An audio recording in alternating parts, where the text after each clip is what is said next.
Mis manos temblaban mientras observaba el caos desatarse en torno a mi mesa de comedor, cuidadosamente decorada. Las luces de Navidad que había pasado horas colocando proyectaban ahora sombras acusadoras sobre los rostros que creía conocer. Sobre rostros que me habían mentido, me habían traicionado, me habían destruido.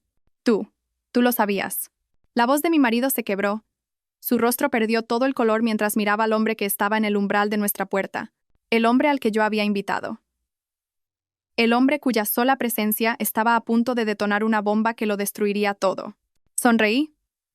No fue una sonrisa amable. Fue la sonrisa de alguien que había pasado 6 semanas planeando este preciso momento. 6 semanas tragando veneno. 6 semanas fingiendo que no sabía la verdad que me estaba devorando viva desde dentro. Oh, cariño, dije, con una voz dulce como el arsénico. Dijiste que fuera madura al respecto. Y lo estoy siendo. La mujer a su lado, su preciosa ex, la que él había insistido en que debía unirse a nuestra cena familiar de Nochebuena, se puso tan blanca como la nieve que caía fuera. Su mano, con una manicura perfecta, voló hacia su boca. Sabía lo que se avecinaba. Sabía quién estaba en esa puerta. Y fue entonces cuando comenzaron los verdaderos gritos. Pero me estoy adelantando. Dejadme llevaros de vuelta a donde realmente comenzó esta pesadilla. Al momento en que mi vida perfecta se reveló como una hermosa mentira.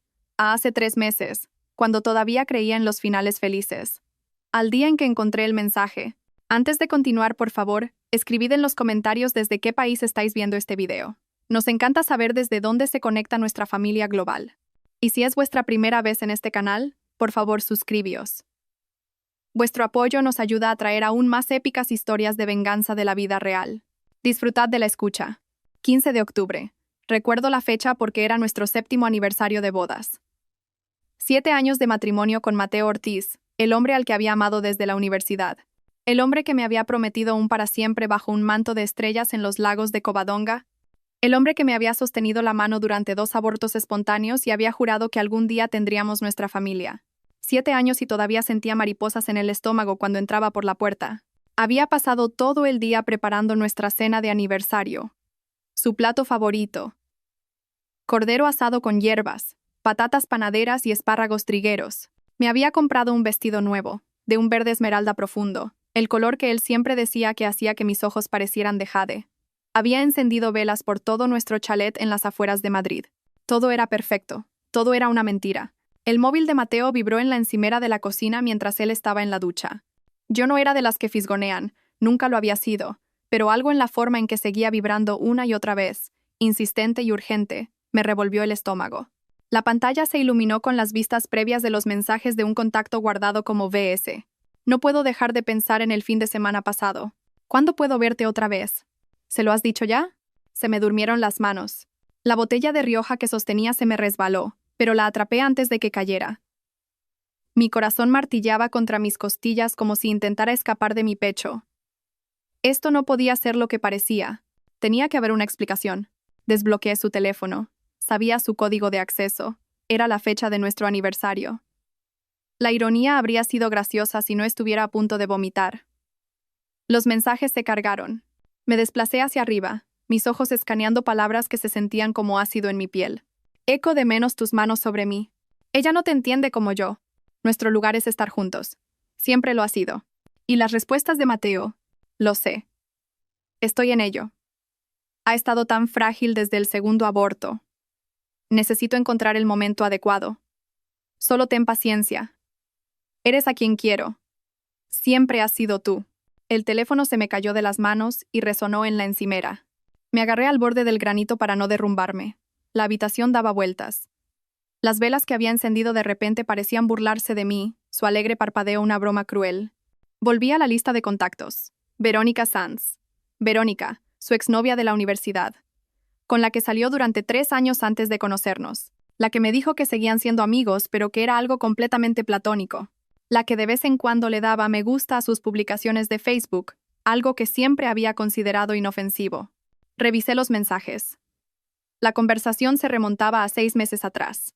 6 meses de mensajes nocturnos. 6 meses de te quiero y te echo de menos. 6 meses de planear un futuro juntos mientras yo estaba en casa llorando por los hijos que no podía tener, creyendo que mi marido estaba en la oficina trabajando hasta tarde. Había fotos. No debería haberlas abierto, pero no pude evitarlo. Verónica en lencería. Verónica en lo que parecía la habitación de un hotel. Verónica sin llevar nada en absoluto. Su mensaje debajo, esperándote. Y entonces la vi. Una foto de ellos dos juntos. El brazo de Mateo alrededor de ella. Estaban en un restaurante. Reconocí la ribera del Manzanares. En el centro. Le había sugerido que fuéramos allí por nuestro aniversario, pero Mateo dijo que estaba cansado de ese sitio. La fecha de la foto, 8 de octubre. Hacía una semana. La ducha se detuvo. Oí a Mateo tararear. Tararear, como si no tuviera ninguna preocupación en el mundo. Como si no me estuviera arrancando el corazón a pedazos. Coloqué su teléfono exactamente donde había estado. Mis manos estaban firmes ahora. Algo frío se había sentado en mí, congelando el pánico, el dolor, la rabia. No eliminándolo, sino encerrándolo en hielo, conservándolo para más tarde. Cuando Mateo entró en la cocina, con una toalla alrededor de la cintura y gotas de agua en los hombros, me sonrió. Esa misma sonrisa que me había enamorado a los 19 años. Esa misma sonrisa que ahora era un arma. Algo huele increíble, dijo, besándome la mejilla. Sus labios se sintieron como hielo en mi piel.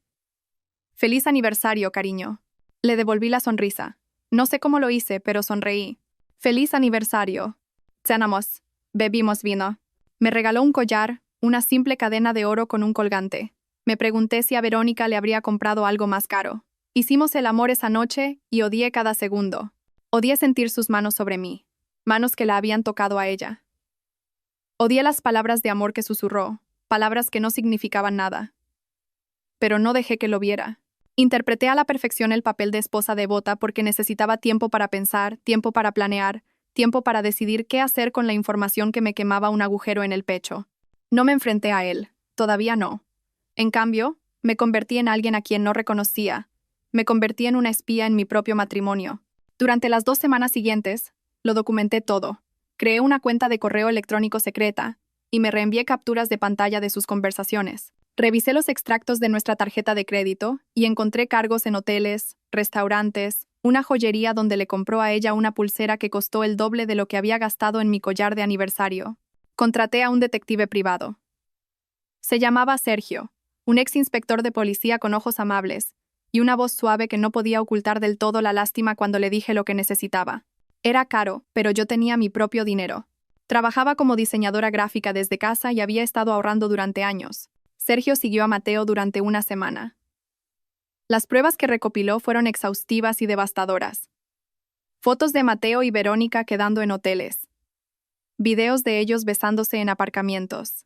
Registros de llamadas que duraban horas, siempre cuando Mateo afirmaba estar en reuniones. Pero Sergio encontró algo más, algo que lo cambió todo. Me entregó una carpeta sobre la mesa de la cafetería donde nos reunimos. Su expresión grave. Sra. Ortiz, hay algo que necesita ver. Dentro de la carpeta había una impresión de una publicación de Facebook. La publicación de Verónica de hacía 2 días. La configuración de privacidad estaba en solo amigos, lo que explicaba por qué no la había visto. Sergio tenía sus métodos. La publicación mostraba una foto de un anillo de compromiso de diamantes, en el dedo de Verónica. El pie de foto decía, «Por fin me lo ha pedido. No puedo creer que vaya a casarme con mi mejor amigo. Por los nuevos comienzos, comprometida». Los comentarios estaban llenos de felicitaciones, pero fue un comentario en particular el que me heló la sangre. «Qué ganas de conocerle. Tráelo a la comida del domingo». Leonor Sanz, la madre de Verónica. No sabía quién era el prometido, lo que significaba que Verónica no le había dicho a su familia que estaba comprometida con un hombre casado. «Hay más», dijo Sergio en voz baja. Deslizó otro documento sobre la mesa. «Investigué los antecedentes de Verónica Sanz. No es solo la exnovia de su marido». Lo miré, con la garganta apretada. «¿Qué quieres decir?» «Es terapeuta familiar. Se especializa en terapia de pareja». Hizo una pausa, dejando que la información calara. «Y ha publicado en varias revistas sobre la ética en las relaciones profesionales. Ha construido toda su carrera sobre ser una experta en relaciones sanas». La ironía era tan brutal que casi me hizo reír. «Casi. Y el hombre con el que dice estar comprometida», dije lentamente. «No puede decirle a su familia que es Mateo porque él todavía está casado contigo», terminó Sergio. «Así que, o está mintiendo sobre el compromiso, o dudó. O está planeando que me deje a mí», susurré. El cordero que había comido amenazaba con volver a subir. La expresión de Sergio se suavizó. «Lo siento, Sra. Ortiz. Pero sí, eso es lo que sugieren las pruebas. Miré la foto del anillo. Era precioso. Banda de platino, diamante talla esmeralda, probablemente de 3 quilates. Mateo y yo habíamos estado ahorrando para la entrada de una casa más grande, una con suficientes habitaciones para los hijos que planeábamos tener. Yo había estado apartando dinero de cada nómina, sacrificando las cosas que quería porque nuestro futuro era más importante. Aparentemente, él también había estado ahorrando, solo que no para nuestro futuro, sino para el de ella. Hay una cosa más, dijo Sergio. Ahora parecía incómodo, como si estuviera a punto de asestar un golpe que sabía que me destrozaría.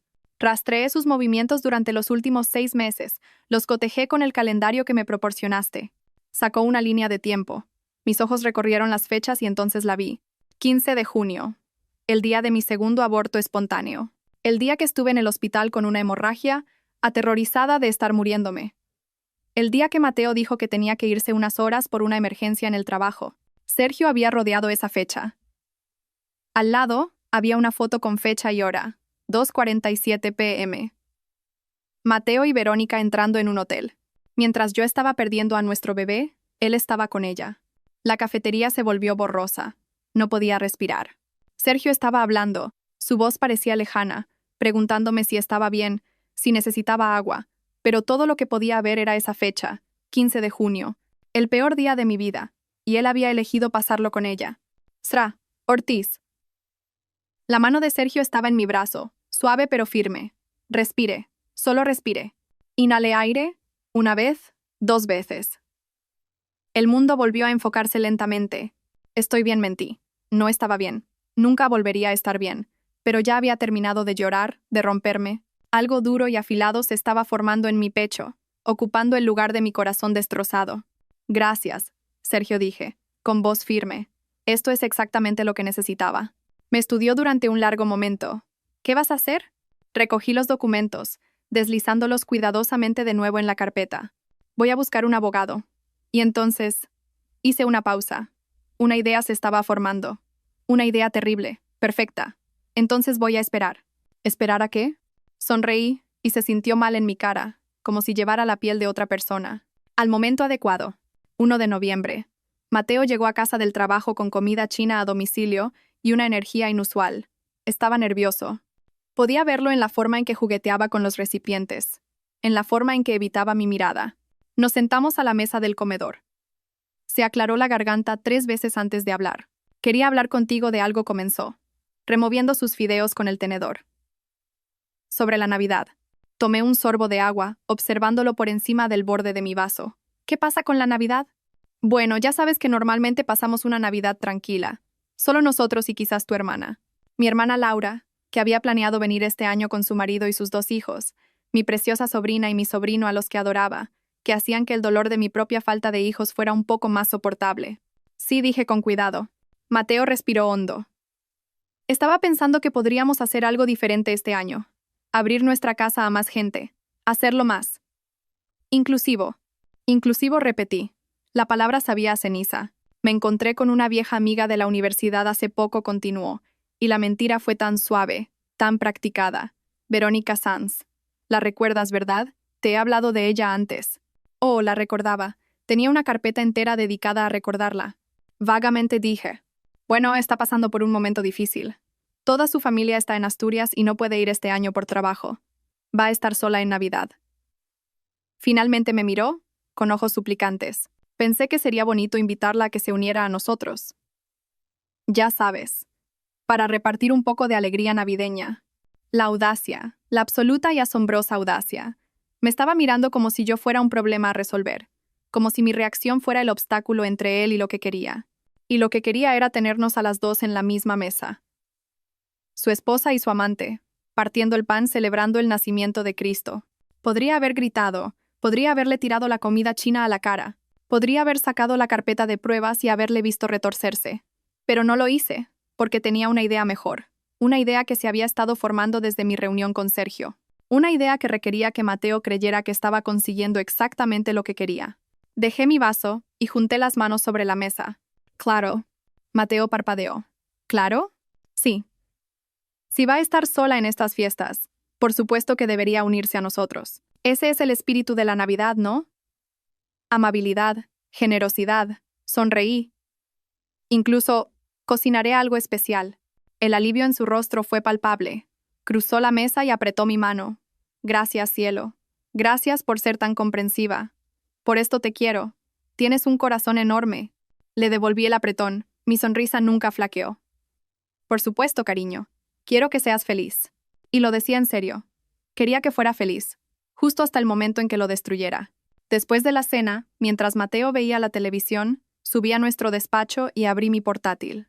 Había estado investigando durante las últimas semanas, escarbando en la vida de Verónica de la misma manera que ella había estado escarbando en mi matrimonio. Sabía dónde trabajaba, el Centro de Bienestar Familiar, una prestigiosa consulta de terapia en el centro. Sabía dónde vivía, un ático en el barrio de Salamanca, caro y moderno. Conocía sus rutinas, su cafetería favorita, su gimnasio. Y sabía algo más, algo que descubrí a través de un poco de acoso creativo en redes sociales y un perfil falso. Verónica, de hecho, estaba comprometida, pero había mantenido a su prometido muy en secreto. No había fotos de él en sus redes sociales, ningún nombre mencionado, solo ese anillo y vagas referencias a mi amor y mi futuro. Los comentarios de sus amigas en la publicación del compromiso eran reveladores. ¿Cuándo vamos a conocer a este hombre misterioso? Tía, lo tienes bien guardado. Debe de ser alguien especial. ¿Qué ganas de boda? ¿Será en Asturias como siempre planeaste? Lo estaba ocultando, porque era mío. Pero lo que Mateo y Verónica no sabían, lo que no podían saber, era que yo había ido más lejos, mucho más lejos. Había encontrado la agenda de Verónica, no su agenda física, sino la digital.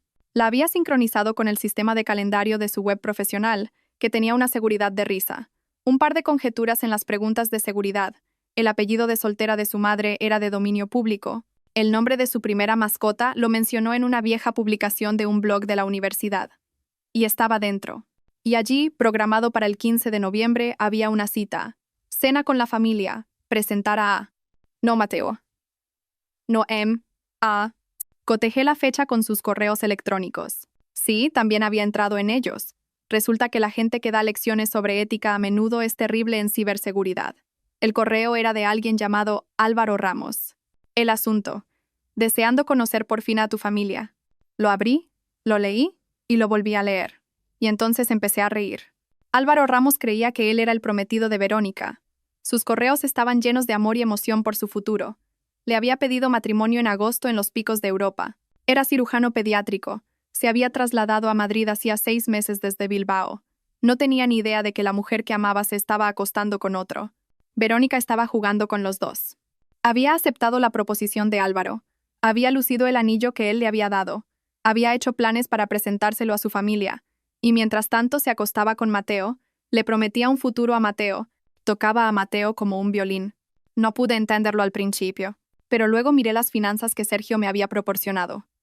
Mateo ganaba buen dinero como ingeniero de software senior, pero no era dinero de cirujano. Álvaro probablemente ganaba 4 o 5 veces el sueldo de Mateo. Verónica mantenía sus opciones abiertas. O tal vez era simplemente una sociópata que disfrutaba del juego. En cualquier caso, había cometido un error, uno crítico. Me había subestimado. Miré el calendario. Faltaban 2 semanas para el 15 de noviembre. Faltaban 6 semanas más para Navidad. Abrí un nuevo correo en mi cuenta anónima, la que había creado específicamente para este propósito. Y escribí: Estimado doctor Ramos, usted no me conoce, pero yo sí le conozco a usted. Y lo que es más importante, conozco a Verónica Sanz, su prometida. Le escribo porque creo que merece saber la verdad sobre la mujer con la que planea casarse. Sé que este correo parece de una persona loca. Probablemente esté a punto de borrarlo. Pero antes de que lo haga, quiero que le pregunte a Verónica por Mateo Ortiz. Pregúntele quién es. Pregúntele dónde estuvo el 8 de octubre, el 15 de octubre, el 22 de octubre. Pregúntele por qué tiene 2 reservas para cenar el día de Nochebuena. Parece usted un buen hombre, doctor Ramos. Merece algo mejor que mentiras. Si desea pruebas de lo que le estoy diciendo, responda a este correo. De lo contrario, le deseo suerte. La va a necesitar. Atentamente, una amiga. Pasé el cursor sobre enviar. Este era el momento. El punto de no retorno. Una vez que enviara esto, las fichas de dominó empezarían a caer. Hice clic. El correo electrónico se desvaneció en el vacío digital. Me recliné en mi silla con el corazón palpitante.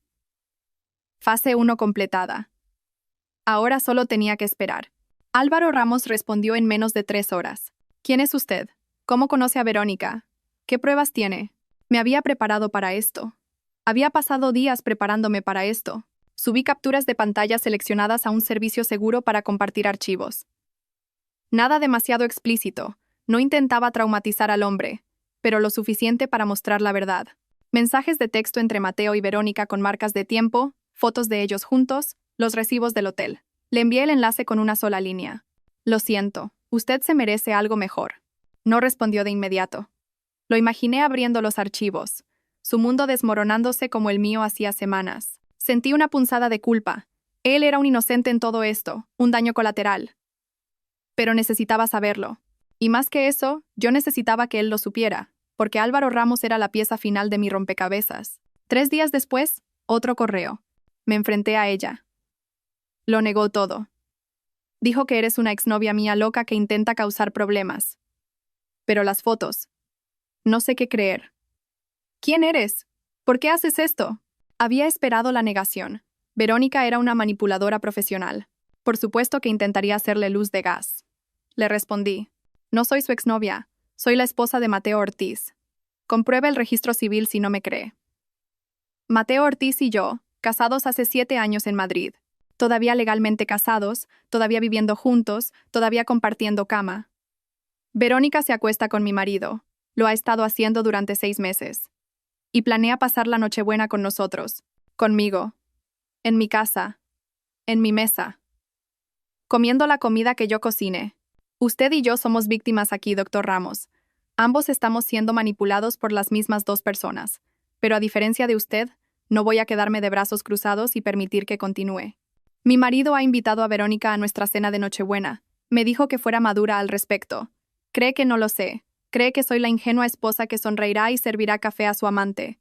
Esto es lo que propongo. Usted y yo les damos exactamente lo que quieren. Una agradable cena de Navidad. Todos nosotros juntos, una gran familia feliz. Quieren estar en misa y repicando. Démosles una indigestión que nunca olvidarán. Si está interesado en asegurarse de que la verdad salga a la luz, responda a este correo. Si no, lo entiendo. Puede borrar esto y tratar de seguir con su vida. Pero ellos no van a ganar. No sin consecuencias. La elección es suya. Lo envié y esperé. Esta era la apuesta. Álvaro podía ir con Verónica, mostrarle los correos, advertirla. Podía ignorarme por completo. Incluso podía ir a la policía, aunque yo no había hecho nada ilegal. O podía hacer lo que yo esperaba que hiciera. Pasaron 2 días. Luego 3. Empecé a pensar que había calculado mal. Que Álvaro Ramos iba a elegir el camino de menor resistencia, cortar por lo sano, romper con Verónica, seguir adelante. Entonces al 4.º día, mi móvil vibró con la notificación de un nuevo correo. Cuenta conmigo. Jimmy, ¿qué necesitas que haga? Sonreí, no una sonrisa agradable. La sonrisa de una mujer que había encontrado a su cómplice en la venganza. Le respondí con los detalles, la hora, la dirección, qué esperar. Le dije que actuara sorprendido, que actuara devastado, que no se contuviera. Su respuesta fue corta. Confía en mí, no tendré que actuar. Las semanas previas a la Navidad fueron surrealistas. Me moví a través de ellas como una actriz en una obra de teatro, marcando mis posiciones, diciendo mis líneas, todo mientras sabía que el acto final haría que se viniera abajo el teatro. Mateo mencionaba a Verónica constantemente ahora que pensaba que a mí me parecía bien. Decía cosas como, oh, Verónica recomendó este restaurante genial. O, Verónica. Y a mí nos encantaba esta canción en la universidad. Cada mención era una prueba, me di cuenta. Estaba midiendo mi reacción, viendo hasta dónde podía llegar. Pasé todas las pruebas con nota. Qué bien, cariño. Qué maravilloso que hayáis reconectado. Tengo ganas de conocerla. Esa última frase le hizo detenerse. Estábamos en la cocina y él estaba cortando verduras para un salteado. Su cuchillo se detuvo en la tabla de cortar. «¿Ya la conoces?», dijo con cuidado. «En la barbacoa de antiguos alumnos hace unos años. ¿Recuerdas?». Sí lo recordaba. Verónica había estado allí con un novio olvidable y apenas me había hablado. Se había pasado la mayor parte del evento hablando con Mateo, riéndose de sus chistes, tocándole el brazo. No había pensado nada de ello entonces. Pensé que era lo suficientemente segura como para no estar celosa de una exnovia. Dios, qué estúpida había sido. ¿Sí?, dije, cargando el lavavajillas. No me acuerdo muy bien. Había mucha gente. Bueno, la conocerás mejor en Navidad, dijo Mateo. Sonaba complacido. realmente complacido de que su esposa y su amante estrecharan lazos mientras comían cordero asado. Estoy planeando un buen festín, dije. Cordero, cochinillo, todos los acompañamientos. Será una noche buena para recordar. Eres increíble, ¿lo sabes? Se acercó por detrás de mí, me rodeó la cintura con sus brazos. No sentí nada menos que nada. Su contacto era como ser abrazada por un extraño. No te merezco. No, asentí suavemente. No me mereces. Él se rió, pensando que estaba bromeando. Me besó el cuello y volvió a sus verduras. Me permití una pequeña sonrisa. 15 de diciembre. Verónica le envió un mensaje a Mateo. Lo supe porque había clonado su teléfono. Sí, había aprendido a hacer eso. Hay tutoriales para todo en internet si buscas bien. Verónica, ¿qué ganas de Nochebuena? ¿Qué llevo? Mateo, solo a ti misma. Mi mujer se encarga de todo. Verónica, ¿de verdad le parece bien? ¿No le resulta raro? Mateo, es una santa. Confía en mí por completo. No sospecha nada. Verónica, el más afortunado del mundo. Interpretaré a la invitada perfecta y agradecida. Y después, vienes a mi casa, ¿verdad? Tengo un regalo especial para ti. Mateo, no me lo perdería por nada. Te quiero. Verónica, y yo a ti más. Leí la conversación en el baño, sentada en el borde de la bañera, con las manos temblando de rabia. Planeaba irse de nuestra cena de Nochebuena para acostarse con ella, para intercambiar regalos con ella mientras yo limpiaba los platos y fingía que todo estaba bien. Le reenvié las capturas de pantalla a Álvaro. Respondió de inmediato. Voy a destrozarlos. Todavía no, le escribí. Espera a Nochebuena, valdrá la pena. Mi hermana Laura llamó esa semana para hablar de los planes de Navidad. Había estado evitando sus llamadas, sabiendo que notaría algo en mi voz. Laura y yo estábamos muy unidas, más que la mayoría de las hermanas.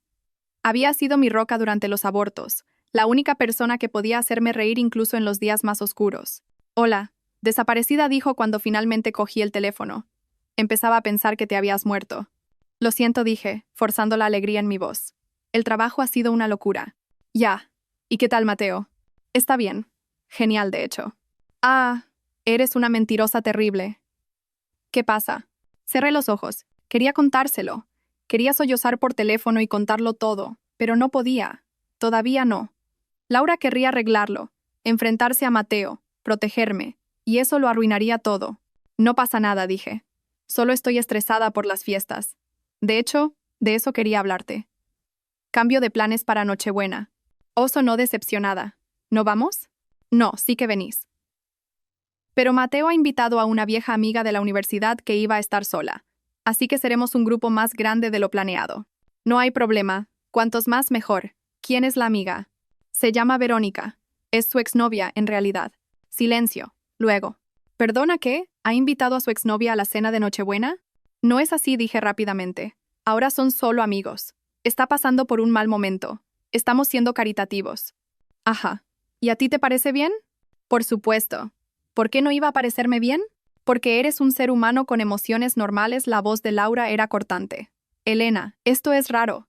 Lo sabes, ¿verdad? Está bien, Laura, te lo prometo. Si tú lo dices. Pero si esa mujer se pasa de la raya, voy a decir algo. Quedas avisada. Sonreí esta vez de verdad. Anotado. Nos vemos en Nochebuena. Allí estaremos.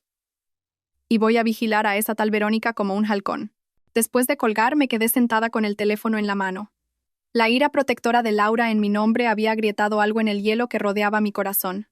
Por un momento me permití sentirlo. El dolor, la traición, la devastadora pérdida del hombre que había amado. Luego lo reprimí. Habría tiempo para el duelo más tarde. Ahora mismo tenía trabajo que hacer. Abrí mi documento de planificación. Todo estaba encajando. Álvaro llegaría a las 21:30, media hora después de que comenzara la cena. Le había dado un código para la entrada lateral.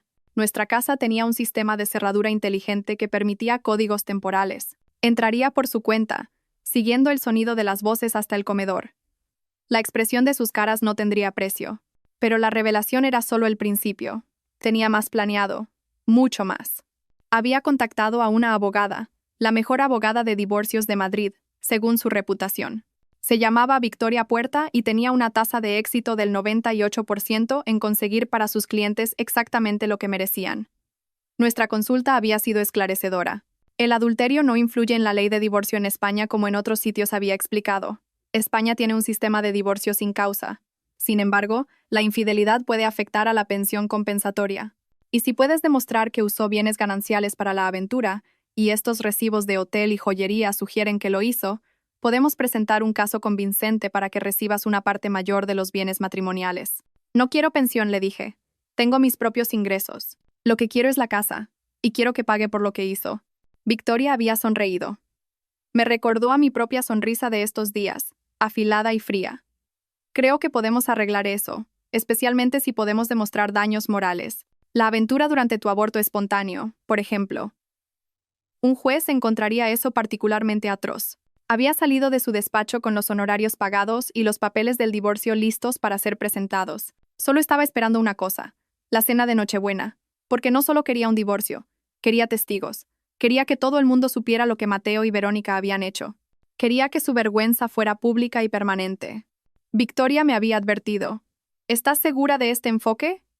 Va a ser doloroso para ti también, incluso humillante. Podrías simplemente presentar la demanda discretamente y seguir adelante. Pero yo no quería seguir adelante discretamente. Quería que sufrieran como yo había sufrido. Quería que perdieran cosas como yo había perdido cosas. Mateo me había quitado mi confianza, mi seguridad, mis sueños de una familia. Me había hecho dudar de mí misma. Me había hecho sentir que estaba loca por estar frágil después de los abortos. Todo mientras me traicionaba de la peor manera posible. Verónica había construido una carrera ayudando a la gente a sanar sus relaciones. Se posicionaba como una experta en ética y confianza, y mientras tanto estaba destruyendo el matrimonio de otra persona, acostándose con el marido de otra persona. Ambos merecían caer con fuerza. 23 de diciembre. 2 días antes de Nochebuena, fui al supermercado y compré todo lo que necesitaba para la cena. La mujer en la caja comentó sobre mi compra. ¿Una gran celebración de Navidad?, preguntó alegremente. Oh, sí, die, va a ser inolvidable. Esa noche, Mateo llegó tarde a casa. Me besó en la frente y dijo que había estado en la fiesta de despedida de un colega.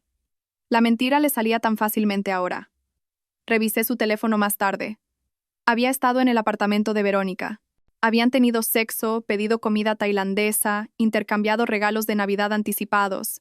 Él le había regalado un viaje a Fuerteventura para Año Nuevo. Ella le había regalado un reloj, caro y grabado. Para mí siempre y para siempre. La ironía era que yo le había comprado el mismo reloj para Navidad. Un Rolex para el que había ahorrado durante más de un año. Estaba envuelto debajo de nuestro árbol en ese mismo momento. Saqué mi regalo de debajo del árbol esa noche, lo desenvolví con cuidado y reemplacé bien el reloj por otra cosa. Los papeles del divorcio. Los volví a envolver, papel precioso con cintas plateadas. Lo coloqué debajo del árbol y me fui a la cama. Laura, su marido Jaime y sus hijos llegaron en la víspera de Nochebuena. Mi sobrina Emma, de 7 años, corrió a mis brazos, y mi sobrino Lucas, de 5, me enseñó su nuevo camión de juguete. Los abracé fuerte y respiré su olor a niño pequeño, azúcar, champú y pura inocencia.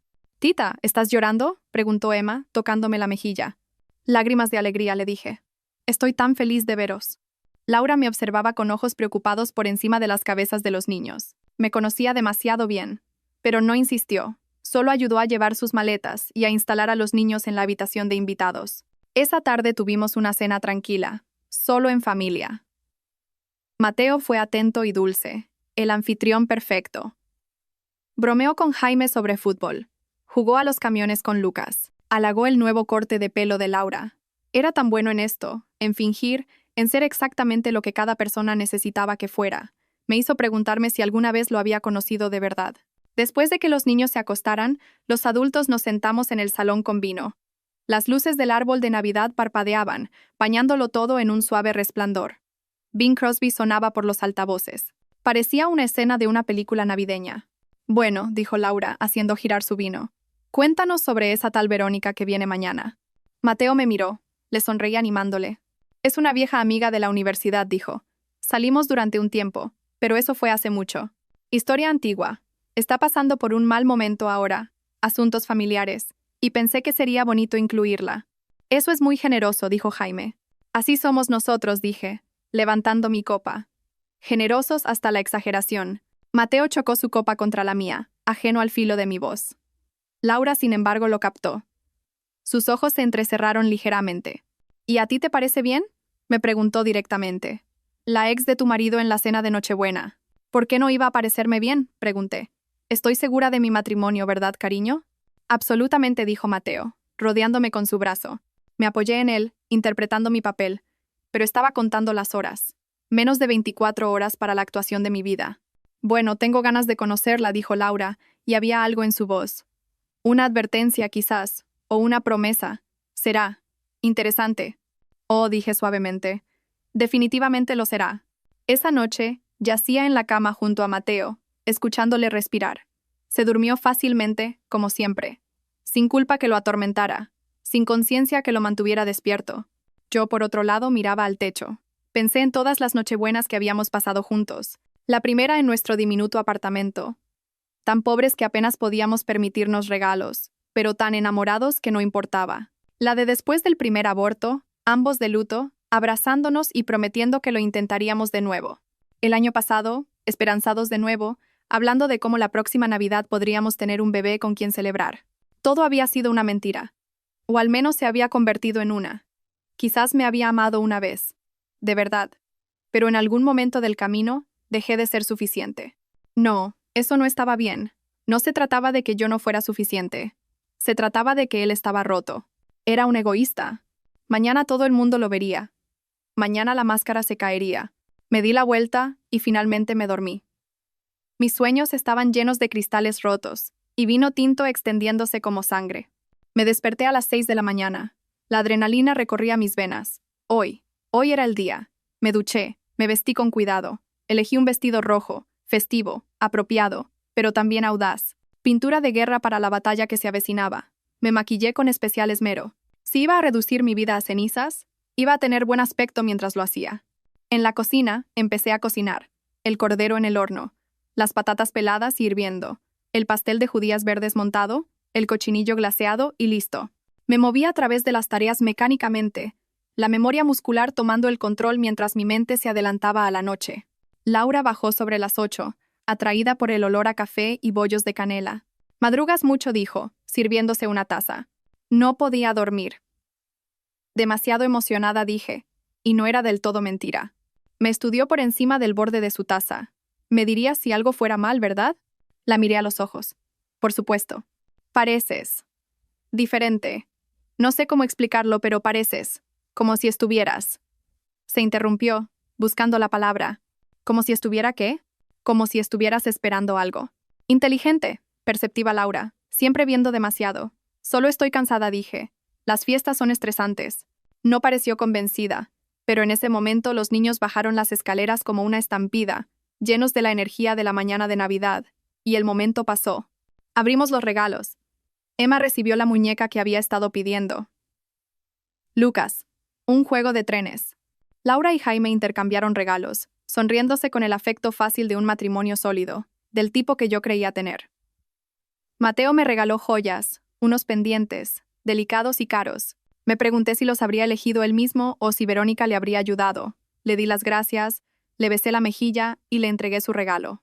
Ábrelo más tarde, dije, cuando tengas tiempo para apreciarlo de verdad. ¿Por qué no ahora?, preguntó, agitando la caja. Es personal, dije, solo para nosotros. Sonrió, complacido, pensando que era algo íntimo. Lo dejó a un lado. La mañana pasó en un borrón de papel de regalo y risas. Hice fotos, muchas. Emma y Lucas jugando con sus juguetes, la familia alrededor del árbol. Mateo sonriendo, tan feliz, tan desprevenido. Pruebas, todo ello, pruebas de los tiempos de antes. Los últimos momentos antes de que todo cambiara. La comida fue informal, sándwiches y restos de tarta. Luego Laura me ayudó en la cocina mientras Jaime llevaba a los niños al parque para quemar energía antes de la gran cena. ¿A qué hora llega Verónica?, preguntó Laura, cortando apio para el relleno. A las 8. La cena es a las 9. ¿Y solo vamos a ser nosotros, Mateo y ella? Ese es el plan, dije. Una mentira, pero necesaria. Laura guardó silencio por un momento. Luego dijo, no me gusta esto. Sé que ya lo he dicho, pero de verdad que no me gusta. ¿Qué clase de mujer acepta una invitación para pasar la Nochebuena con su exnovio y la mujer de este? ¿Del tipo que no tiene a dónde ir?, sugerí. O del tipo que quiere algo que no puede tener, replicó Laura. Me apuntó con el cuchillo. La voy a vigilar. Como le mire mal a Mateo, la pongo en su sitio. Te lo digo en serio, Elena. A veces eres demasiado buena, demasiado confiada. pero yo no. Si ella supiera. Si supiera que yo ya no era ni buena ni confiada. Que ahora era otra cosa completamente distinta. Algo frío y calculador y sediento de sangre. Déjame manejarlo a mí, dije. Por favor, confía en mí. Ella suspiró. Está bien. Pero me reservo el derecho a decirte lo dije si esto sale mal. Anotado, dije, y me concentré en el cordero. La tarde transcurrió con una lentitud agónica. Puse la mesa con nuestra mejor vajilla. El juego que mi abuela nos había regalado para la boda. Platos blancos con borde dorado. Copas de cristal. Cubertería de plata que había pulido hasta que brillaba. Puse 8 sitios. Mateo se dio cuenta. ¿8? Preguntó. Solo somos 6, ¿no? Tú, yo, Laura, Jaime. 7 con Verónica. ¿Y el octavo? Siempre pongo un sitio extra, dije. Una vieja tradición, por si hay invitados inesperados. Se encogió de hombros y volvió a ver el fútbol. A las 19:30 revisé mi móvil. Un mensaje de Álvaro. En camino. Aparco en la calle de al lado. Esperaré tu señal. Le respondí. 21:30. Ni un minuto antes. Y Álvaro. Gracias. No me des las gracias todavía. Dámelas después de que les haga pagar. Exactamente a las 20, sonó el timbre. Mateo se levantó de un salto. Vi el destello de emoción en su rostro antes de que lo disimulara con algo más apropiado. Debe de ser Verónica, dijo casualmente. Ya fue Odaya. Caminé lentamente hacia la puerta, saboreando el momento. Era esto, el principio del fin. Abrí la puerta. Verónica Sanz estaba en mi porche, y era guapísima. Había visto sus fotos, por supuesto, pero en persona era aún más llamativa. Alta, esbelta, con el pelo oscuro peinado en ondas perfectas. Llevaba un jersey color crema y vaqueros oscuros, informal pero caro. Sostenía una botella de vino y un ramo de flores. Hola, dijo, con una sonrisa cálida y practicada. Debes de ser la mujer de Mateo. Soy Verónica. Muchas gracias por invitarme. Asimilé cada detalle. La forma en que sus ojos eran un poco demasiado brillantes, demasiado alerta. La ligera tensión en sus hombros. El caro anillo de compromiso en su mano izquierda, que se había dejado puesto. Una jugada de poder, quizás, o una prueba. Pasa, dije, haciéndome a un lado. Estamos encantados de que pudieras venir. Entró en mi casa, trayendo consigo el aire frío y el aroma a perfume de diseño. Mateo apareció en el pasillo, y los vi mirarse. Fue breve, solo un segundo, pero lo vi. El anhelo, la familiaridad, el secreto compartido. Mi sonrisa nunca flaqueó. Verónica, dijo Mateo, avanzando para abrazarla. Fue rápido, apropiado, pero vi su mano demorarse un momento de más en su espalda. Me alegro de que hayas podido venir. Gracias de nuevo por la invitación, dijo ella. Luego se giró hacia mí. Tu casa es preciosa. Gracias, dije. Deja que te coja el abrigo. Mateo, sírvele a Verónica un poco de vino.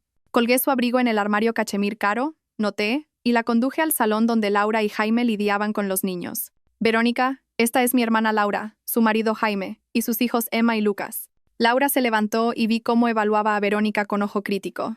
Se dieron la mano. Encantada de conocerte, dijo Laura, su tono educado pero frío. Igualmente, dijo Verónica. Vuestros hijos son adorables. La conversación trivial fluyó. Verónica era buena en esto. Encantadora, atenta, haciendo todas las preguntas correctas. Halagó la decoración. Admiró el árbol. Jugó brevemente con los niños, que quedaron prendados de ella al instante. Mateo la observaba con una adoración apenas disimulada. Era repugnante. A las 21, anuncié que la cena estaba lista. Todos pasaron al comedor.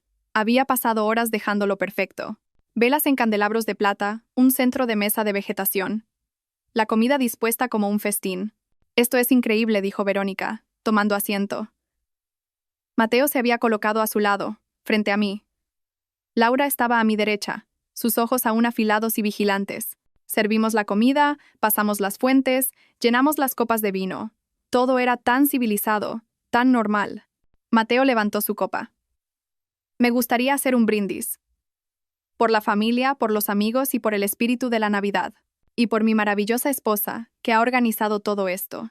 Por tu esposa, repitió Verónica, encontrándose con mis ojos. Había un desafío allí. Estaba disfrutando esto, disfrutando de sentarse a mi mesa, comer mi comida, todo mientras se acostaba con mi marido. Le devolví la sonrisa. Por los nuevos comienzos, dije. Chocamos las copas. Comimos. La comida estaba perfecta. El cordero jugoso, las guarniciones sabrosas, todo sincronizado con precisión. Entonces, Verónica, dijo Laura, su voz conversacional. Mateo mencionó que eres terapeuta. Lo soy, dijo Verónica. Me especializo en terapia familiar y de pareja. Qué irónico, murmuró Laura, lo suficientemente alto para que yo lo oyera. Es un trabajo muy gratificante, continuó Verónica. Ayudo a la gente a navegar dinámicas de relación difíciles, problemas de comunicación, problemas de confianza, infidelidad. La última palabra quedó suspendida en el aire. ¿Estaba provocándome o simplemente era ajena a la ironía? La infidelidad debe de ser un tema difícil de tratar, dije. Como terapeuta, quiero decir, ayudar a la gente a reconstruir la confianza después de una traición. Loes asintió. La confianza es la base de cualquier relación. Una vez que se rompe, es muy difícil de reparar. ¿Y crees que se puede?, pregunté. ¿Reparar? Ella lo consideró. A veces. Si ambas partes están comprometidas con la verdad. Pero a menudo la traición es solo un síntoma de problemas más profundos. A veces las relaciones terminan porque nunca estuvieron destinadas a durar. Vaya, dije. Qué pensamiento tan deprimente. Prefiero pensar en ello como realista, dijo ella. Mateo observaba nuestro intercambio con nerviosismo. Sentía algo, pero no podía identificarlo. 21:25. 5 minutos. Mi móvil estaba en mi bolsillo. Le había dado a Álvaro el código de la puerta lateral. Le dije exactamente cuándo llegar. Todo lo que tenía que hacer era enviar el mensaje. Disculpadme, dije, levantándome. Tengo que ver cómo va el postre. Fui a la cocina, saqué mi móvil, escribí ahora. Lo envié. Luego respiré hondo, me alisé el vestido y volví al comedor con una sonrisa. El postre estará listo en unos minutos, dije. Pero primero, tengo una sorpresa. Mateo levantó la vista, curioso. ¿Una sorpresa? Sí, Die. ¿Recuerdas que dijiste que deberíamos ser más inclusivos esta Navidad? ¿Hacerla más festiva? Sí, dijo lentamente. Bueno, seguí tu consejo. Invité a alguien más a unirse a nosotros. Alguien que pensé que debería estar aquí. El tenedor de Verónica se detuvo a medio camino de su boca. Sus ojos se encontraron con los míos, y por primera vez vi un destello de miedo. ¿Quién?, empezó Mateo. La puerta lateral se abrió. Pasos en el pasillo. Todos se giraron. Álvaro Ramos entró en el comedor. Era alto, guapo de la forma en que suelen ser los cirujanos, pulcro y profesional. Llevaba un jersey oscuro y vaqueros. Tenía los ojos enrojecidos, como si hubiera estado llorando o no hubiera dormido. Miró a Verónica. Hola, cariño, dijo, su voz inquietantemente tranquila. Sorpresa. Verónica se puso blanca. La sangre desapareció de su rostro tan completamente que pensé que podría desmayarse. Álvaro susurró. ¿Qué? ¿Qué haces aquí? ¿Qué hago aquí? Su risa fue quebradiza. Me ha invitado la mujer de tu amante. Mateo se levantó tan rápido que su silla cayó hacia atrás. ¿Qué está pasando? Siéntate, Mateo, dije en voz baja. Acabamos de empezar. ¿Quién es este?, exigió Mateo, mirando entre Álvaro y yo. Este, dije, es el doctor Álvaro Ramos, el prometido de Verónica. ¿O es que no sabías que estaba comprometida? La sala se quedó en silencio. La mandíbula de Laura cayó. Jaime parecía confundido. Los niños, afortunadamente, estaban en la otra habitación viendo una película. Mateo se giró hacia Verónica. ¿Prometido? Verónica negaba con la cabeza. No, no. Álvaro, ¿de qué está hablando? ¿Por qué estás aquí? No te atrevas, dijo Álvaro, su voz afilada. No te atrevas a mentirme más. He visto las pruebas. He leído los mensajes. Sé lo de Mateo. Lo sé todo. ¿Mensajes?, dijo Mateo, su cara cambiando de color ahora. Rojo y blanco y rojo de nuevo. Verónica, ¿de qué está hablando? Oh, ¿tú tampoco lo sabes? Álvaro se giró hacia Mateo. Tu novia de aquí se ha estado acostando con los dos. Tú pensabas que eras el único amante. Yo pensaba que era su fiel prometido. Resulta que los dos somos idiotas. Eso no es verdad, dijo Verónica, poniéndose de pie. Su voz era estridente. Álvaro, no sé qué te ha contado, pero yo no le conté nada que no pudiera verificar por sí mismo, interrumpí. Las fotos de ti y Mateo en la Ribera, en el Marriott. Esas contaron la historia perfectamente. Los ojos de Mateo se volvieron hacia mí. Tú lo sabías. Oh, cariño, dije, mi voz dulzona. Lo sé desde hace meses. El silencio que siguió fue ensordecedor. ¿Lo sabías?, repitió Mateo, su voz hueca. Desde el 15 de octubre, dije. Nuestro aniversario. ¿Recuerdas la noche que llegaste a casa oliendo a su perfume? Encontré los mensajes mientras estabas en la ducha. Laura se levantó. Perdona, ¿qué? Mateo, ¿has estado engañando a mi hermana? Laura. Empezó Mateo, pero ella lo interrumpió. ¿Con esta mujer? Laura señaló a Verónica. ¿A la que invitaste a nuestra cena de Nochebuena familiar? No es. Puedo explicarlo. Mateo estaba perdido, mirando entre todos nosotros. Oh, esto va a estar bien, dijo Álvaro cruzándose de brazos. Por favor, Mateo, explícanos a todos cómo te has estado acostando con mi prometida durante 6 meses. ¿6 meses? Dije, inclinando la cabeza. Álvaro, cielo, ha sido más tiempo. Los mensajes se remontan a 6 meses, pero han estado reconectando durante al menos 1 año. ¿No es así, Mateo? Mateo parecía que iba a vomitar. Y Verónica continué, girándome hacia ella. Tengo que decir que estoy impresionada. Jugar con 2 hombres a la vez. Eso requiere habilidad. Álvaro de aquí gana, ¿qué? ¿4 veces el sueldo de Mateo? Pero Mateo te da esa conexión emocional, esa historia. ¿Por qué elegir cuando puedes tener ambos? Estás loca, dijo Verónica, pero su voz temblaba. ¿Lo estoy? Veamos. Saqué mi móvil. Lo he documentado todo. Mensajes, fotos, recibos de hotel. Mateo los cargó todos a nuestra tarjeta de crédito conjunta, lo cual fue poco cuidadoso, pero supongo que pensó que yo era demasiado estúpida para darme cuenta. Empecé a leer desde mi teléfono. Ella no te entiende como yo. Eres a quien quiero. Siempre has sido tú. No puedo esperar a que podamos estar juntos abiertamente. Dijo Mateo. Oh, si acabamos de llegar a la parte buena, dije. 15 de junio. ¿Recuerdas esa fecha, Mateo? Su rostro me dijo que sí. Para los que no lo sepan, dije, dirigiéndome a la sala. El 15 de junio fue el día que tuve mi segundo aborto espontáneo. Estaba en el hospital con una hemorragia, aterrorizada de estar muriéndome, y Mateo se fue. Dijo que tenía una emergencia en el trabajo. Saqué la foto en mi móvil y la levanté. Estos son Mateo y Verónica, registrándose en el Marriott a las 14:47, mientras yo perdía a nuestro bebé. Laura ahogó un grito. Jaime soltó una palabrota. Incluso Álvaro parecía conmocionado. El rostro de Mateo se descompuso. ¿Eso no? ¿No fue así? Estaba alterado. ¿Necesitabas tirarte a tu exnovia mientras tu mujer estaba en el hospital? Terminé.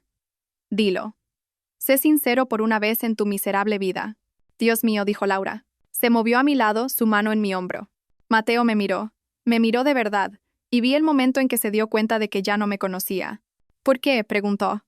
¿Por qué no dijiste nada? ¿Por qué pasar por todo esto? Porque dije, mi voz fría, necesitabas entender lo que se siente al ser pillado por sorpresa, que tu realidad se haga añicos delante de testigos. Que todos los que te importan te vean como realmente eres. Caminé hacia el árbol de Navidad, cogí su regalo, volví y se lo entregué. Ábrelo, dije. No, en serio. Ábrelo. Con manos temblorosas, desenvolvió el regalo. Los papeles del divorcio cayeron sobre la mesa, esparciéndose entre los platos de la cena. Feliz Navidad, dije. Estás demandado. Verónica se movió hacia la puerta, pero Álvaro le bloqueó el paso. ¿A dónde crees que vas? Preguntó. Esto es una locura, dijo ella. Estáis todos locos. Me voy. Todavía no, dije. No hemos terminado. Verás, hay una cosa más. Saqué otro sobre. Este estaba dirigido al Colegio Oficial de Psicólogos de Madrid. Esto, dije, es una queja formal contra Verónica Sanz, psicóloga general sanitaria, por violaciones éticas. Específicamente, por participar en un comportamiento que desprestigia a la profesión.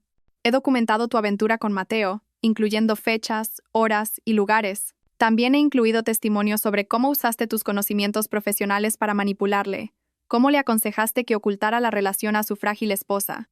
El rostro de Verónica estaba gris. No puedes. Me pueden revocar la licencia, terminé. O como mínimo, suspenderla. Probablemente deberías buscar una nueva carrera, Verónica. Quizás algo que no requiera ética. Tú, sisió Verónica. Cuidado, dijo Laura, dando un paso adelante. Es a mi hermana a quien le estás hablando. La hermana a cuyo marido te has estado tirando. La hermana cuya hospitalización usaste como oportunidad para un polvo rápido. Álvaro se rió, una risa afilada y amarga. Y pensar que iba a casarme contigo. Dios, qué idiota soy. Álvaro, por favor. Verónica se giró hacia él, las lágrimas comenzando a brotar. Te quiero.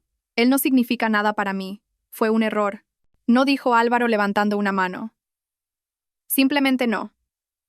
Ya he oído suficientes mentiras. Sacó el anillo de compromiso de su bolsillo. Debía de haberlo cogido de su apartamento y lo dejó caer sobre la mesa. Rebotó una vez y aterrizó en la salsera. Hemos terminado. Y antes de que intentes salvar algo, deberías saber que ya he llamado a tu madre. Le he contado todo. Está muy decepcionada. Verónica emitió un sonido ahogado. ¿Qué se siente?, le pregunté. ¿Que tu vida se destruya delante de una audiencia? ¿Que gente que no puedes controlar sepa todos tus secretos? No respondió. Solo cogió su bolso y corrió hacia la puerta. La oímos cerrarse de un portazo. Un motor arrancando, neumáticos chirriando mientras se alejaba. Álvaro se quedó allí un momento, con aspecto perdido. Lo siento, me dijo. Siento que hayas tenido que pasar por esto. Gracias por venir, dije. Sé que no ha sido fácil. Se lo merecía, dijo. Los dos se lo merecían. Miró a Mateo, que seguía allí de pie, sosteniendo los papeles del divorcio. Eres un cobarde y un idiota. Espero que te des cuenta de lo que has perdido. Entonces Álvaro también se fue, saliendo con más dignidad de la que había llegado. Lo que nos dejó a Mateo y a mí, y a Laura y Jaime, testigos de la carnicería. Fuera le dije a Mateo en voz baja. Esta es mi casa, dijo. Pero no había lucha en su voz. Esta es mi casa, corregí. Revisa la escritura. Mi abuela me dejó la entrada. La casa está a mi nombre, y según los papeles de divorcio que sostienes, me la quedo, junto con la mitad de todo lo demás, incluyendo lo que gastaste en Verónica. No puedes. Tengo una abogada muy buena que dice que sí puedo. Y tengo pruebas de que usaste fondos gananciales para tu aventura, lo que me da ventaja. Tienes dos opciones, firmar los papeles y aceptar mis términos, o luchar contra mí en los tribunales, y que todo esto se haga público. Tú eliges. Mateo miró alrededor del comedor, la comida en la mesa, la decoración, la vida que habíamos construido. Nunca quise hacerte daño, dijo. Pero lo hiciste, dije. Me devastaste. Y ni siquiera tuviste la decencia de decirme la verdad. Me convertiste en la tonta, la esposa ingenua que no sabía que su marido la estaba traicionando. Me hiciste llorar sola por nuestros bebés mientras estabas con ella. Mi voz se quebró en la última palabra. El hielo que me había encapsulado comenzaba a fracturarse. Lo siento, susurró. Lo siento no es suficiente, dije. Ahora, sal de mi casa. Parecía que quería decir más, pero Laura dio un paso adelante. Ya la has oído. Fuera. Jaime se levantó también, silencioso pero imponente. Mateo estaba superado en número, superado en estrategia, y lo sabía. Recogió los papeles del divorcio, caminó hacia el pasillo, cogió su abrigo. En la puerta se dio la vuelta. Tequis dijo, una vez. No te creo, dije. No creo que sepas lo que es el amor. La puerta se cerró tras él. El sonido resonó por toda la casa. Y entonces, finalmente, me rompí. Me derrumbé en una silla, mis manos cubriendo mi rostro, y sollocé. Todo el dolor que había estado conteniendo durante meses salió a borbotones. Laura estuvo allí de inmediato, sus brazos rodeándome, manteniéndome unida mientras me desmoronaba. Te tengo, susurró. Te tengo, hermanita. Ya estás a salvo. Jaime desapareció y le oí hablar con los niños, manteniéndolos ocupados. Dulce Jaime, siempre sabiendo qué hacer. Lloré hasta que no me quedó nada. Hasta que mi garganta estuvo en carne viva y mis ojos hinchados y mi pecho dolía por la fuerza de ello. Finalmente, levanté la vista. Estoy bien, dije. No lo estás, dijo Laura suavemente, pero lo estarás. Miré alrededor del comedor. La hermosa mesa que había puesto, la comida que se había enfriado, las copas de vino, algunas vacías, otras llenas. La salsera con un anillo de diamantes brillando en ella. ¡Qué desastre, dije! Sí, asintió Laura. Pero lo hiciste. Te defendiste. Les hiciste enfrentarse a la verdad. ¿Valió la pena?, pregunté. ¿O simplemente lo destruí todo por despecho? Laura guardó silencio por un momento. Luego dijo, ¿con qué te habían dejado ellos? ¿Un marido que no te quería? ¿Un matrimonio que era una mentira? ¿Un futuro construido sobre la traición? No destruiste nada que valiera la pena conservar. Solo despejaste el camino para algo mejor. Quería creerla. Quería creer que este dolor tenía un propósito. Que las cenizas de mi antigua vida nutrirían algo nuevo. Pero en ese momento, sentada entre los restos de la cena de Nochebuena, solo me sentía vacía. 15 de junio. El aniversario de mi segundo aborto espontáneo. El aniversario de la peor traición de Mateo. Pero este año significaba algo diferente. Me paré frente al espejo del baño en mi dormitorio principal recién renovado. mi dormitorio, ahora en mi casa, y apenas reconocí a la mujer que me devolvía la mirada. Estaba más delgada, más afilada de alguna manera, sus ojos contenían algo que no tenían antes. No exactamente dureza, sino una especie de claridad. La claridad que viene de ver tus ilusiones quemarse. 6 meses desde esa cena de Nochebuena.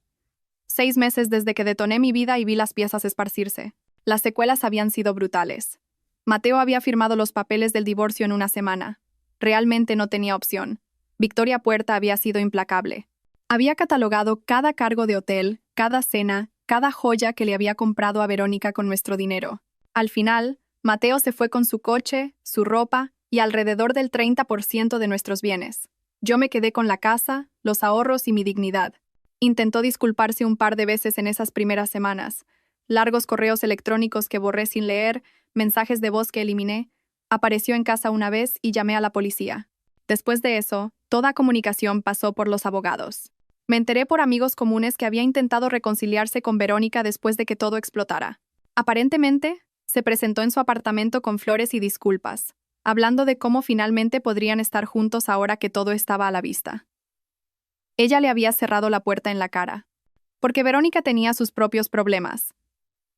La queja ética que había presentado había desencadenado una investigación por parte del Colegio Oficial de Psicólogos.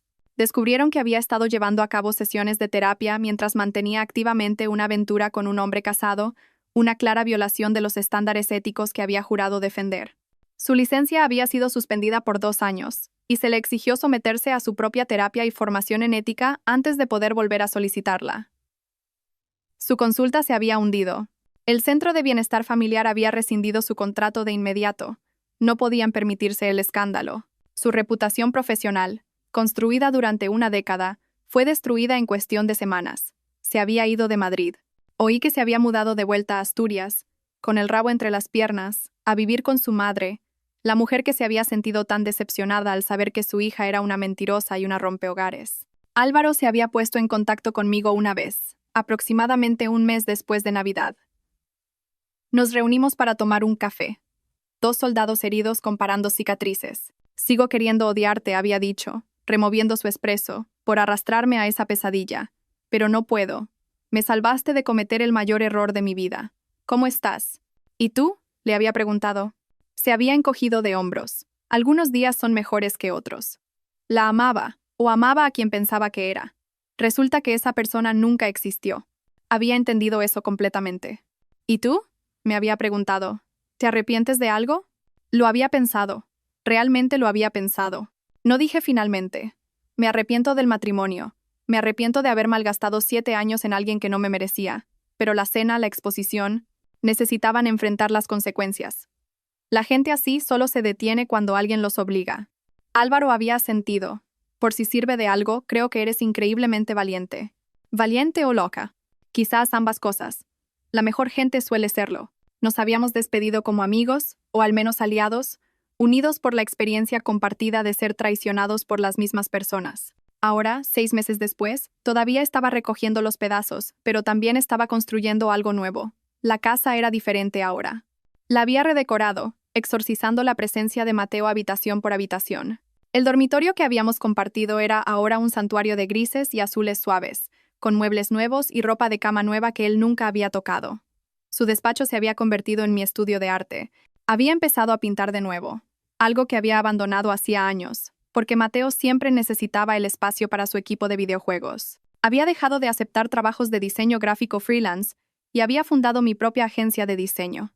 Pequeña, solo yo y 2 empleados por ahora, pero era mía, construida bajo mis términos, y estaba prosperando. La terapia había sido esencial. Empecé a ver a Ladra. Elena Rodríguez, sí, la ironía de ver a una terapeuta de pareja después de todo no se me escapaba. Solo 2 semanas después de Navidad. Me había ayudado a desenredar el lío de emociones, el trauma de la traición, el complicado duelo de perder no solo a un marido, sino el futuro que había imaginado. Estás de luto por una muerte, me había dicho en una de nuestras primeras sesiones. La muerte de tu matrimonio, sí, pero también la muerte de tu confianza, tu inocencia, tu creencia en la historia que te habías estado contando sobre tu vida. Tenía razón, había estado de luto, pero lenta, dolorosamente, también estaba sanando. Laura había sido mi roca a través de todo. Se quedó una semana después de Navidad, ayudándome a empaquetar las cosas de Mateo, abrazándome cuando lloraba, obligándome a comer cuando la comida sabía a ceniza. Llamaba todos los días durante meses, solo para ver cómo estaba, para asegurarse de que estaba bien. Estoy tan orgullosa de ti, me dijo la semana pasada. Lo que hiciste requirió agallas. Muchas mujeres simplemente se lo habrían tragado. Habrían fingido que todo estaba bien. Se habrían dejado destruir en silencio. Tú no. Tú contraatacaste. Había contraatacado. Y había ganado. Pero la victoria a veces se sentía hueca, especialmente en los días difíciles. Porque la verdad era que no había querido ser una guerrera. Había querido ser una esposa, una madre, una mujer con una vida simple y feliz. Pero esa vida había sido una mentira. Y esta vida, desordenada y dolorosa y real, era mía. Mi móvil vibró. Un mensaje de un número desconocido. Se me encogió el estómago. A veces Mateo intentaba contactarme desde diferentes teléfonos. Pero cuando lo abrí, no era de él. Hola, sé que esto es raro, pero quería darte las gracias. Me llamo Jennifer. Estaba saliendo con Mateo. Él, estaba es la palabra clave. Nunca mencionó que se había divorciado recientemente hasta que encontré tu número en sus contactos bloqueados e investigué un poco. Cuando le confronté, intentó mentir. Pero encontré los registros del divorcio. Solo quería que supieras que me salvé de una buena gracias a tu rastro de papeles. Gracias por ser lo suficientemente valiente como para documentarlo todo. Miré el mensaje durante un largo momento. Luego respondí. Siento que hayas tenido que lidiar con él, pero me alegro de que lo descubrieras antes de que pudiera hacer un daño real. Mucha suerte. Vale. Así que Mateo ya estaba intentando reescribir la historia, ya buscando a la siguiente víctima. La idea me revolvió el estómago, pero también fortaleció mi determinación. Había hecho lo correcto. Lo brutal, doloroso y público, pero lo correcto.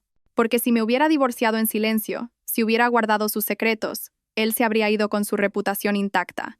Se habría pintado a sí mismo como la víctima de un matrimonio fracasado, y Verónica habría continuado su carrera asesorando a personas vulnerables mientras era fundamentalmente deshonesta.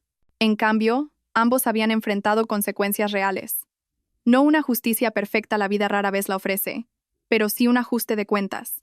Miré el calendario en mi móvil. 15 de junio. Hace un año estaba en el hospital perdiendo un bebé mientras mi marido estaba con otra mujer. Había sido el peor día de mi vida.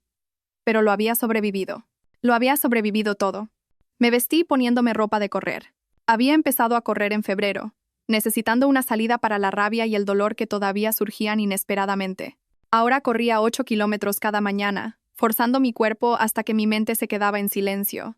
Mientras me ataba las zapatillas, pensé en la mujer que había sido hacía un año. Ingenua, confiada, creyendo que el amor y la lealtad eran suficientes. Creyendo que si era lo suficientemente buena, paciente, comprensiva, todo saldría bien. Esa mujer se había ido, muerta y enterrada bajo los escombros de esa cena de Navidad. La mujer que era ahora, entendía que algunas personas no merecen paciencia, que ser madura ante la falta de respeto es solo otra forma de aceptar el abuso, que a veces la única respuesta apropiada a la traición es tierra quemada. Salía la mañana de junio. El aire era fresco, con el aroma de las rosas que había plantado en el jardín delantero. Mis rosas, mi jardín, mi vida. Empecé a correr, mis pies encontrando su ritmo en el camino familiar a través de la urbanización. Mientras corría, sentí que algo cambiaba dentro de mí.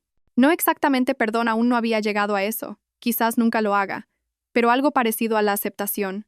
Esta era mi historia ahora. No el cuento de hadas que había imaginado, sino algo más complejo, más real. Una historia de traición y supervivencia, de ruptura y reconstrucción, de venganza y redención.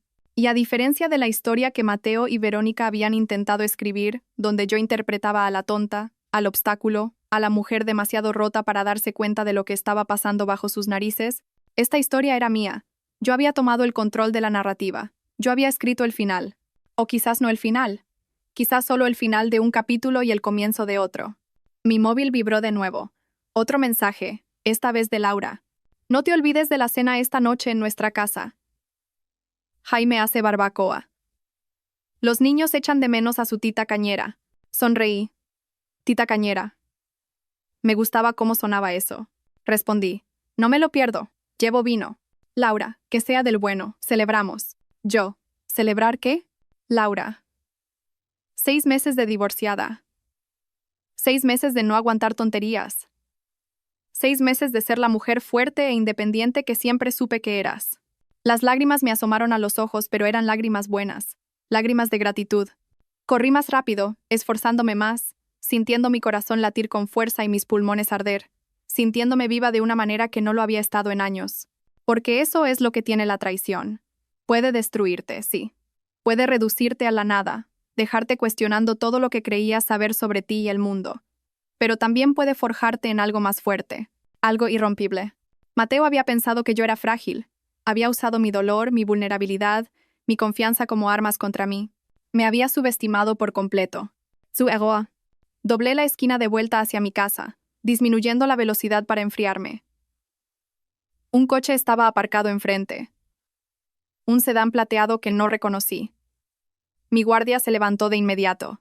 Pero entonces la puerta del conductor se abrió y salió una mujer. Era joven, quizás de 25 años, con el pelo rojo y ojos nerviosos. Se quedó junto a su coche, claramente esperándome. ¿Puedo ayudarte?, pregunté recelosa. ¿Eres Elena Ortiz?, preguntó. Bueno, Elena, ya no Ortiz, supongo. Soy Elena, dije con cuidado. ¿Quién eres? Me llamo Ana. Esto es súper incómodo. Soy amiga de Jennifer, la mujer que te ha escrito esta mañana. Vale. Me contó lo que Mateo te hizo. Lo que os hizo a las dos, supongo. ¿Y yo? Respiró hondo. Trabajo en La Ribera, el restaurante del centro. Fui camarera allí el año pasado, y vi a Mateo entrar todo el tiempo con una mujer que no eras tú. Incluso le serví un par de veces. Siempre estaban muy íntimos, y recuerdo pensar qué triste que obviamente la estuviera engañando. Mi corazón latía rápido de nuevo, pero no por la carrera. No sabía qué hacer, continuó Ana. No te conocía. No sabía cómo decírtelo. Y, sinceramente, pensé que no era asunto mío. Pero entonces Jennifer me contó lo que pasó. Cómo lo expusiste. Y yo, sacó su móvil. Les hice fotos juntos. No sé por qué. Creo que una parte de mí pensó que algún día alguien necesitaría pruebas. Las guardé. Me tendió el móvil. Miré la pantalla. Allí estaban Mateo y Verónica, en un reservado de La Ribera, la mano de él cubriendo la de ella sobre la mesa. Ambos riendo. La fecha. Marzo de 2022. Más de un año y medio antes. Meses antes de que yo pensara que la aventura había empezado.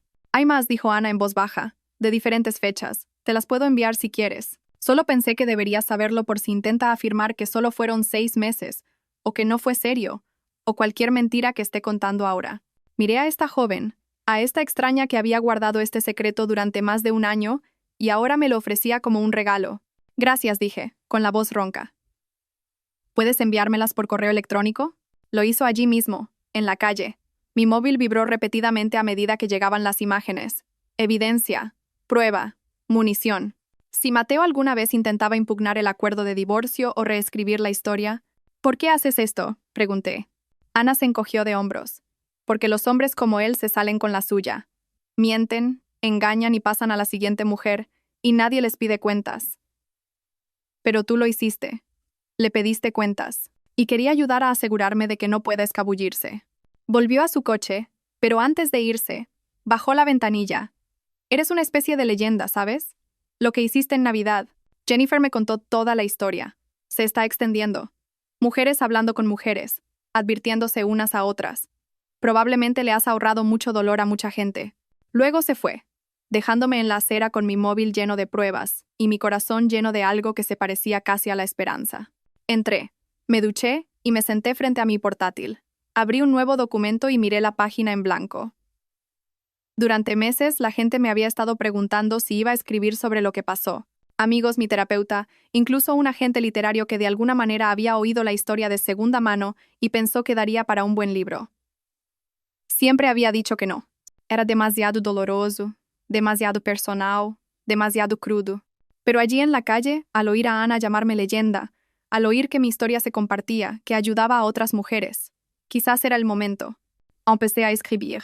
Mi marido dijo, mi ex se une a nosotros para la cena de Nochebuena, se madura al respecto.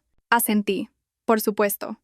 Lo que él no sabía era que yo ya había invitado también a su prometido. La mesa de la cena se convirtió en una escena que nadie en mi familia olvidaría jamás. Esta es la historia de cómo descubrí la traición de mi marido, planeé mi venganza y recuperé mi vida. Las palabras fluyeron de mí más rápido de lo que podía teclear. Toda la historia, desde encontrar los mensajes en nuestro aniversario hasta la confrontación en Navidad y las secuelas que aún se estaban desarrollando. Escribí durante horas, deteniéndome solo cuando se me acalambraban los dedos y me ardían los ojos. Cuando finalmente levanté la vista, el sol se estaba poniendo, pintando mi estudio en tonos de naranja y oro. Había escrito 30 páginas. 30 páginas de verdad, dolor, ira y, en última instancia, supervivencia. Guardé el documento. Mi hermosa venganza. Borrador 1. Sonó la alarma de mi móvil. Hora de prepararse para la cena en casa de Laura. Cerré el portátil y me levanté, estirándome. Mi cuerpo dolía de una buena manera. El dolor de haber purgado algo tóxico. Mientras me vestía, pensé en el futuro.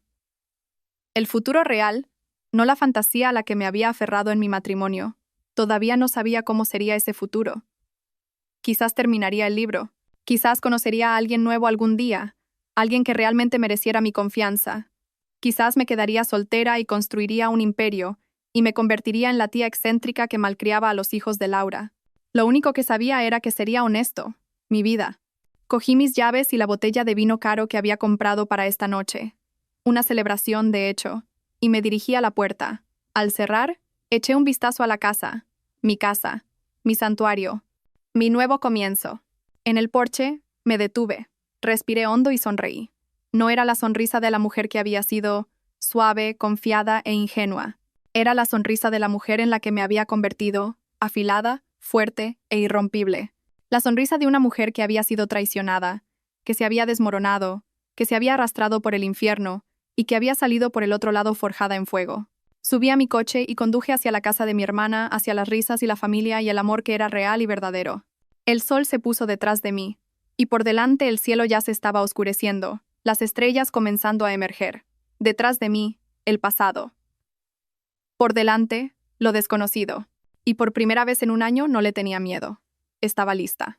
El libro llegó a la lista de los más vendidos 3 semanas después de su publicación. Mi hermosa venganza. Cómo expuse la infidelidad de mi marido, y recuperé mi vida resonó con los lectores de una manera que nunca podría haber imaginado. Miles de mujeres me escribieron, compartiendo sus propias historias de traición, agradeciéndome por darles el coraje para defenderse. Hice entrevistas, podcasts, un servicio de streaming compró los derechos para una miniserie. Y a través de todo ello seguí construyendo mi vida. La agencia de diseño se expandió. Contraté a 5 empleados más. Compré una casa de vacaciones en la costa. Viajé. París, Tokio, Barcelona, todos los lugares a los que Mateo siempre había dicho que iríamos algún día. Fui sola y fue glorioso.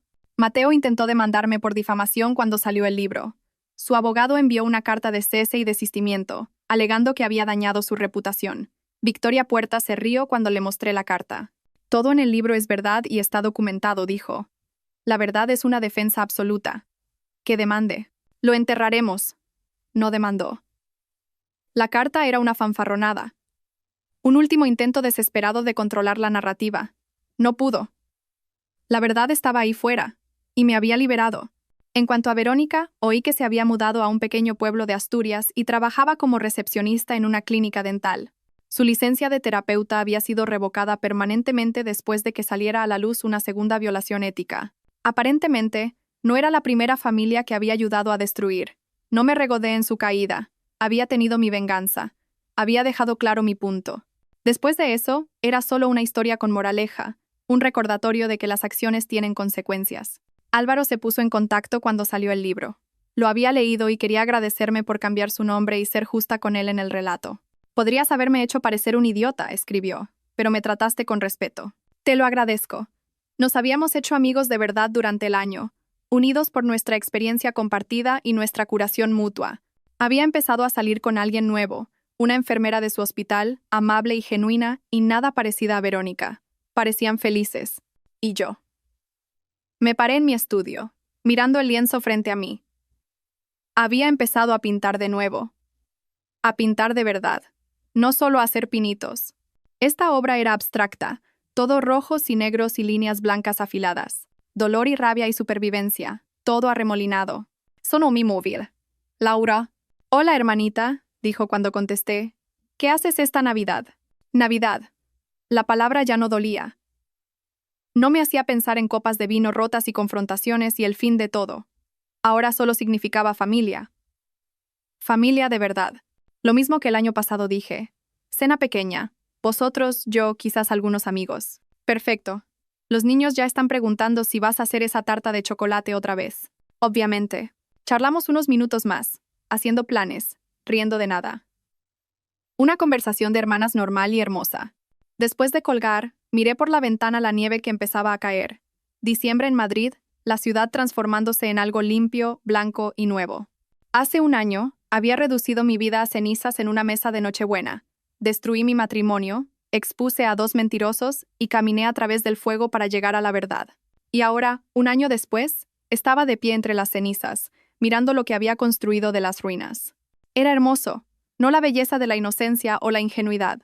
La belleza de la supervivencia, de la fuerza ganada a través del sufrimiento, de una vida reconstruida sobre una base de verdad en lugar de mentiras. Cogí mi pincel y añadí otra pincelada al lienzo. Una línea dorada que atravesaba la oscuridad. Esperanza. Duramente ganada y real. Mi móvil vibró. Un mensaje de un número desconocido. Gracias por tu libro. Anoche encontré mensajes en el móvil de mi marido. Iba a fingir que no los había visto. Pero entonces recordé tu historia. Voy a enfrentarme a él esta noche. Deséame suerte. Respondí. No necesitas suerte. Necesitas coraje. Y ya lo tienes. Tú puedes con esto. Y si necesitas ayuda, contacta.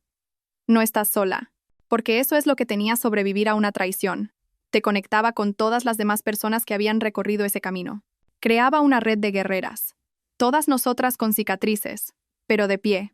Dejé mi móvil y miré mi cuadro. Mi vida. Mateo había intentado romperme, me había mentido, traicionado, usado mi dolor y mi amor como armas contra mí. Pero yo había sobrevivido. Más que sobrevivido, había prosperado. Y esa era la mejor venganza de todas.